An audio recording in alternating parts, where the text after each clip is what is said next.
Good?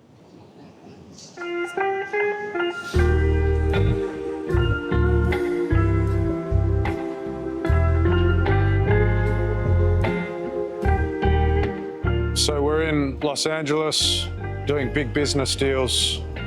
It's going to be a long episode.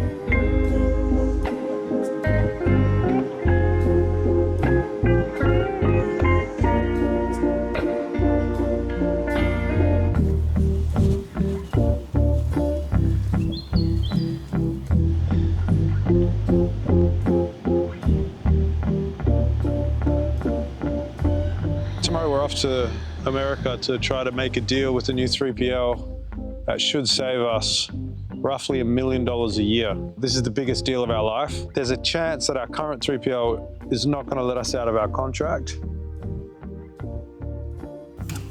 This is the first meeting with our current 3PL. We realize that we're getting fleeced. When we first negotiated with you guys, we had done sort of 80,000-ish orders that year. That's when we negotiated the pick and pack prices, the kitting prices and all that kind of stuff. We've more than tripled that amount of volume, and we were a little bit disappointed that come the new year, there was no negotiation for new prices on your guys' end. In fact, all that happened was the prices went up by 5%. Look, at the end of the day, I'll tell you, we value you guys very much. You're one of our top clients. We want to keep the business. We are going to do everything we can to keep the business and support you. We're flying to America to negotiate with new 3PLs, all because of the work you guys did at the start of the year. It's a pretty big deal. I mean, how often do you fly to the other side of the country to negotiate $1 million in savings deal when you start a company from $500?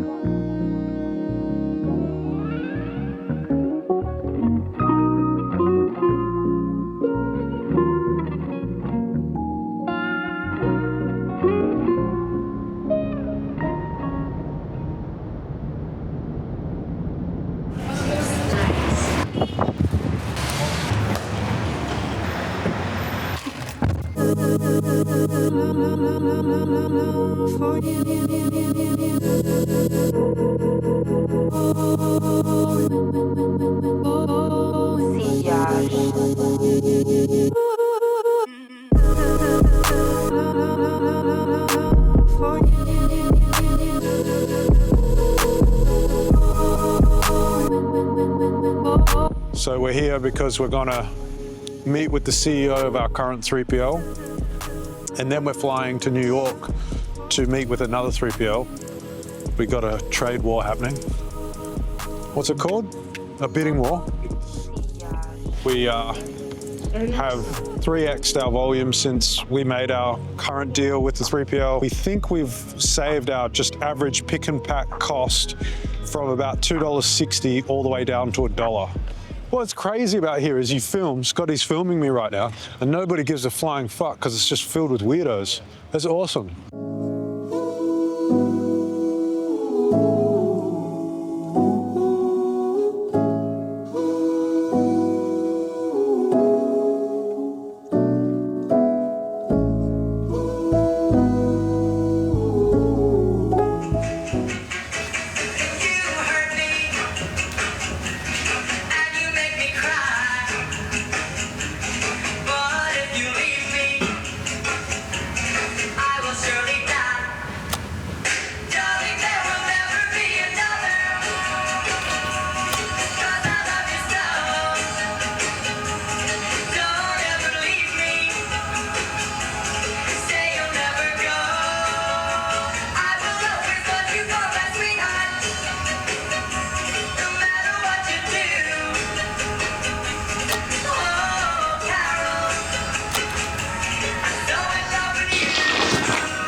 I didn't really sleep at all. So I've been awake for close to 40 hours now. I was contemplating our strategy for going into this 3PL negotiation, and I think it's all has to be keep our cards hidden all the time, because if they're going to hold us to the contract, then our exit through that has to be not breaking the contract, but working alongside it. And if that's what we have to do, then we have to be all happy and make sure that nothing seems amiss to them. 10 years. 10 years for us. We've done travel, we've lived in other places and worked, but this is the first time that business actually made us come here. Yeah. You feel like you're here for a reason, and you're going to leave with like much more wealth than you came with, if it all goes right. And that's a pretty interesting feeling. Because I'm not used to this business shit. I'm used to just being a little dweeb in my corner in my living room, fucking hunched over a computer or a notepad writing or doing creative to get the business to move. But there's never been something where you walk in and negotiate with leverage. Like, that's a whole new game, and I'm figuring it out as I go.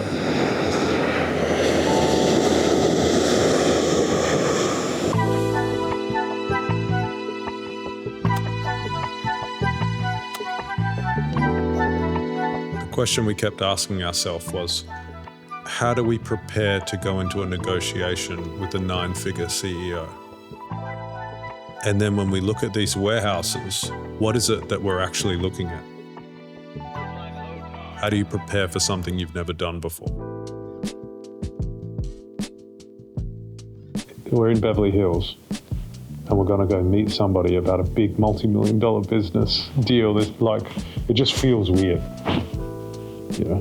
It's weird because I feel like an imposter in one sense, but in the other sense, this is what I've been working towards, so it feels right at the same time. This is probably the first time we've ever done business internationally. This is the first time that we're going into a place, and what's at stake on the other side of the handshake is $1 million. And so we've worked hard, and everything that we've worked on so far has been production. So like, we'll be producing ads, we'll be coming up with systems, we'll be designing stuff, making videos, writing emails, like all of the marketing stuff that gets an e-commerce company from $500 to $12 million a year. And now this is the first time we've ever had any leverage in any sort of negotiation. And so to go into a business deal, it almost feels like we've arrived in a way, like, because to make $1 million on a handshake by negotiating better rates because of the volume and how valuable your company is to another company, that's an interesting place to be.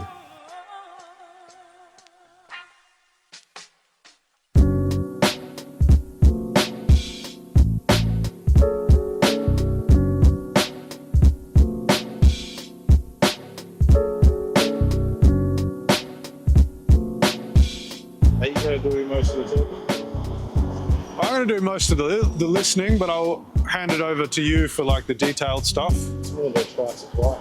Yeah, it's all about the price here. So, I mean, if they don't get close to those prices, it's just a no-go. You get any two bowls of spaghetti to prove that you're I'm going to eat all the meatballs they have just to let them know that there's one dominant figure here. And you have to eat all the garlic bread. Yeah.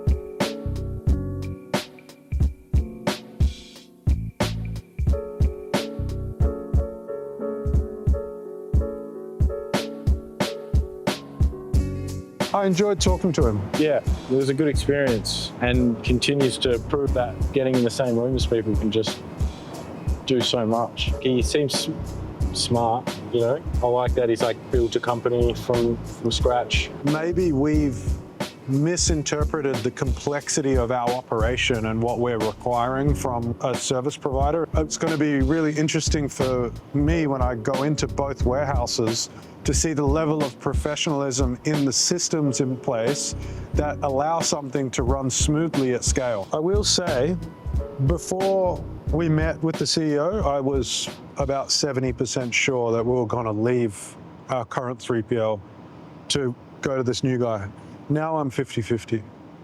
I would say that is exactly the same for me.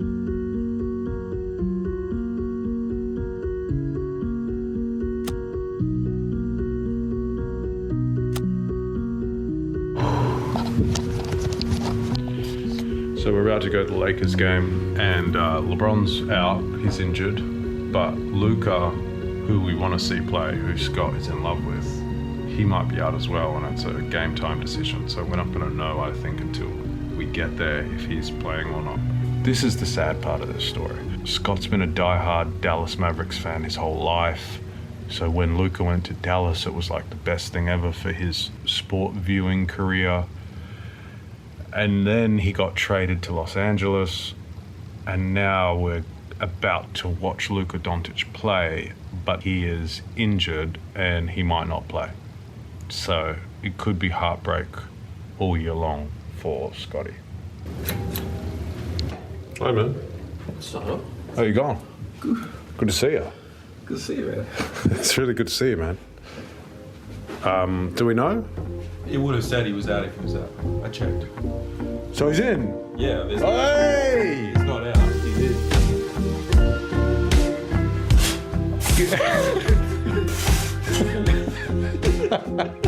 Now he's dancing, yeah. Now he's about to go into boxing, I think. Calf kick, combo.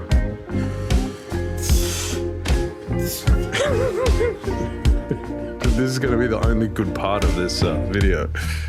The only part with any life. The only part with any charisma. This is how Scotty shows his excitement. He doesn't actually smile. He just starts dancing, starts fighting, until he runs out of energy, and then he's joyless again.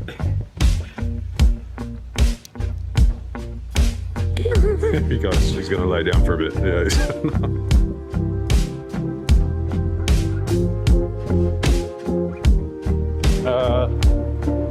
81 and 80. You're courtside, right? Yeah. Straight down there. Yeah, take it there. Thank you.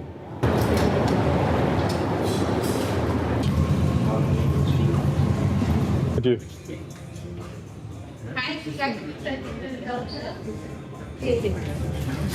I'm not sure what we're doing. You see? So you have access to our Delta Club. It's going to be straight ahead to your right. Enjoy. Thank you. Thanks. Scott and I don't even know what to do here. We're all nervous. People coming up and saying, hey, I'm going to take care of you. Do you want anything? And we're like, nah. So, I don't know what to do. I need a pee because I'm nervous.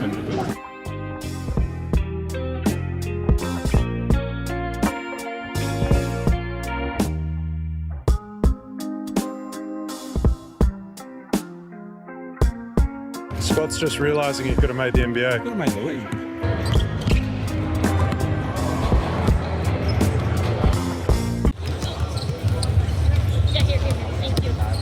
Fuck yeah, you see that pass? Yeah. Nice, good pass.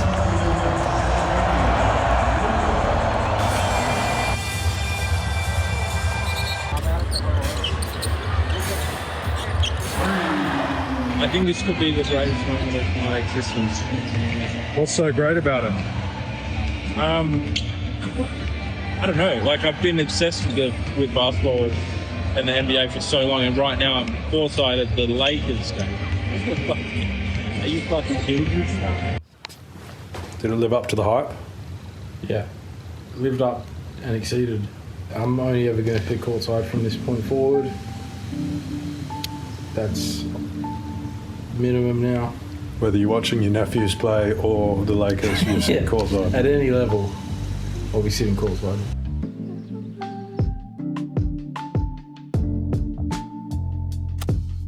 If I was to give you any advice as an entrepreneur trying to make it, regardless of what level you're at, you need to understand that, like, you never know really what to do next. You're just figuring it out as you go. It's all been a big processing adventure. Only now I'm starting to put things into place and understand what's important for us as we go into making this decision on what 3PL to go for. And I'm just figuring it out as I go, just keep on taking one step forward. And it's always been that way. Hold on, this is Scott. Hello? Where are you? I'm outside on the balcony. Oh, we're gonna go. We're gonna go now? Yeah. Okay, shit, we'll go now. Are we late? Okay.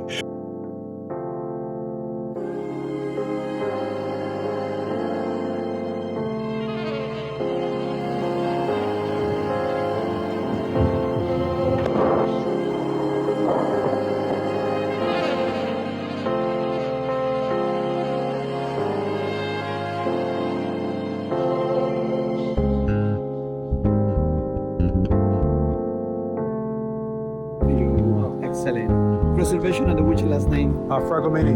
Fragamini. Yep.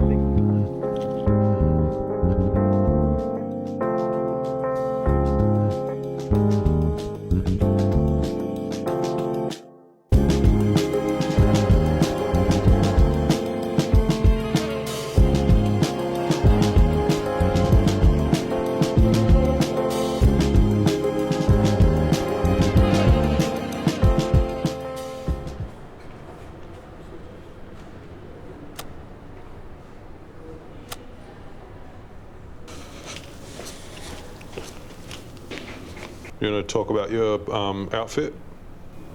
Well, these are my first class Qantas pajamas that I use as regular pajamas now, just so I feel first class all the time. So you feel taken care of? First class every night. So the pick and pack is 325,000. We safe. What's that total? 515,000. And that's not even with the shipping. Yeah. Obviously, the economics of it are like competitor because that's cheaper, but we have proof of concept with current 3PL that they get all of our orders out in a good amount of time. What we don't know is if competitor is as quick or as efficient because we haven't had any of our orders through their systems.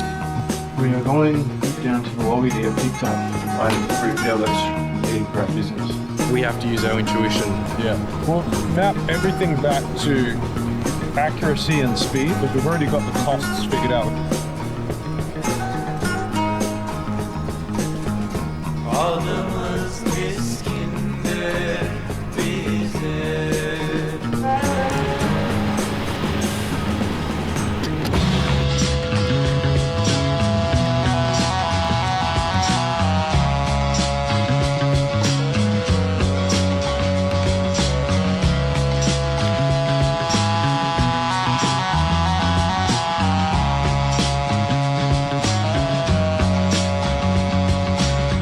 Praise the Lord, I was born to drive boat. Feeling like Slash in front of the chapel. I'm lean back with the less pull. Shit I smoke is like cholesterol. Spill dressing on the vest at the festival.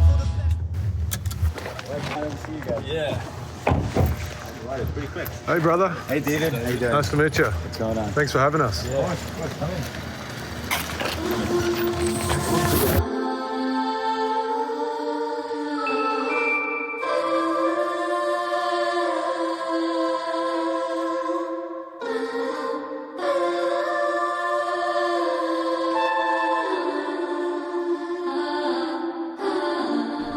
Competitor 3PL warehouse tour just happened. What impressed you? Well, first of all, I liked the guys. They had an interesting story. I liked how they think about things, their thoroughness. But overall, I thought the facility tour was eye-opening, the systems that they've set up. And it's kind of cool that they're their own systems too. Yeah, that was what was great. They've been doing it since 2016. Every system was the result of trial and error. Yeah, I don't know. Like, we're just two dudes who have no idea what we're actually looking at. This is the first warehouse we've ever seen. Yeah. Which is pretty crazy. Yeah.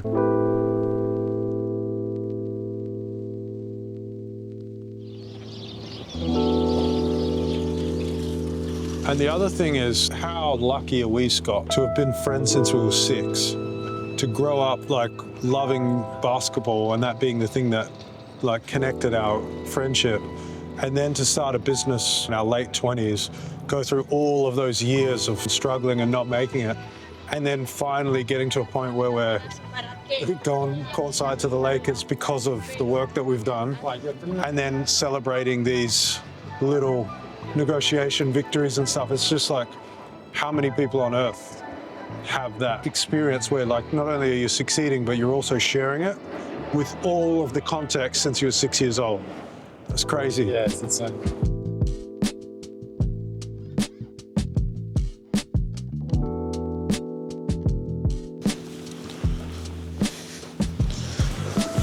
So that 3PL, really impressive in terms of their workflow, their operation. I have a lot of confidence that they're going to be efficient. What I was looking at when I went into this warehouse was like, can they do the volume that we want? Can they make that fast? And can they do it accurately? I feel confident that these guys can do all of those things. And that's put me in a difficult situation because it looks like unless we get blown away by our current 3PL on our warehouse tour on Thursday, I think we're going to have to move, which means we're going to have to figure out this whole logistics nightmare of moving.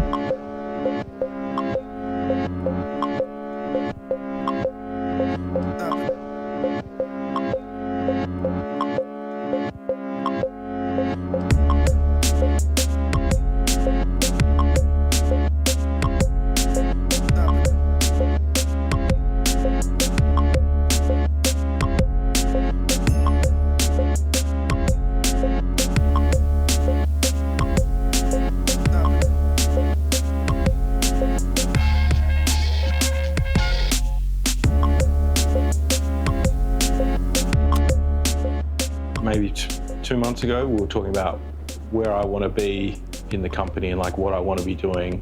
And I was saying like less day-to-day tasks and that kind of stuff and more Big picture shit. big picture, making deals, working out how we can get to where we want to go overall.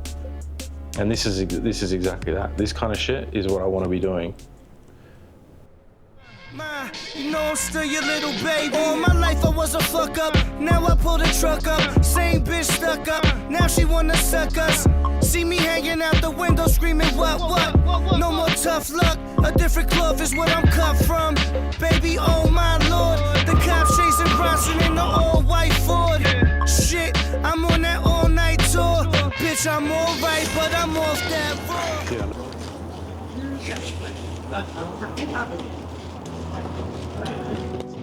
Now, we're still leaving like a crack in the door open, but like we've pretty much made the decision. It's now basically about how do we transition? How do we make this change in the most smoothest way with the least conflict? We just got to figure out how to do this transition as smoothly as possible.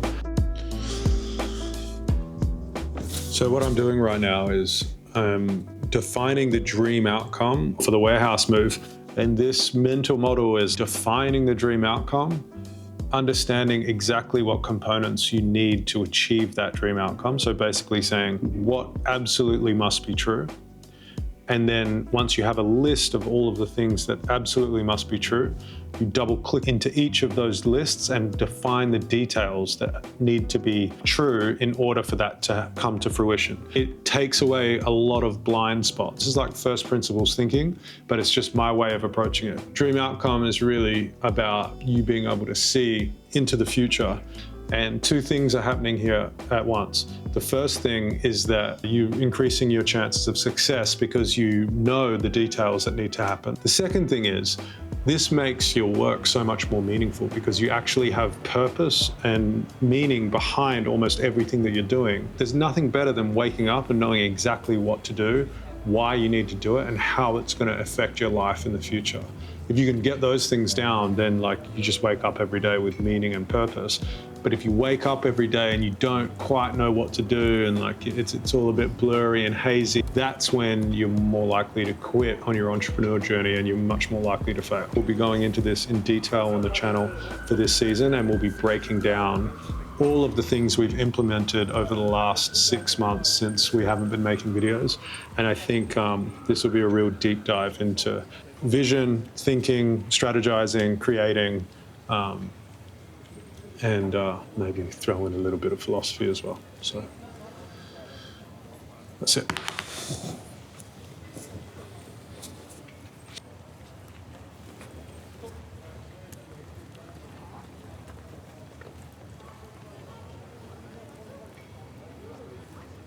But I'm just trying to stay above water, you know? Stay busy, stay working. I've told me, like, the key to this joint, the key to stay on top of things is to treat everything like it's your first project, you know what I'm saying? Like it's your first day, like I when you was an intern. Like, that's how you try to treat things, like, just stay hungry. Y'all wanna know why you don't stop? Y'all wanna know why you don't flop? Let me tell you, people, why I came from the bottom of the block. When I was born, it was sworn I was never gonna be shit. Had to prove the opposite. I was bitch, had to get my rock.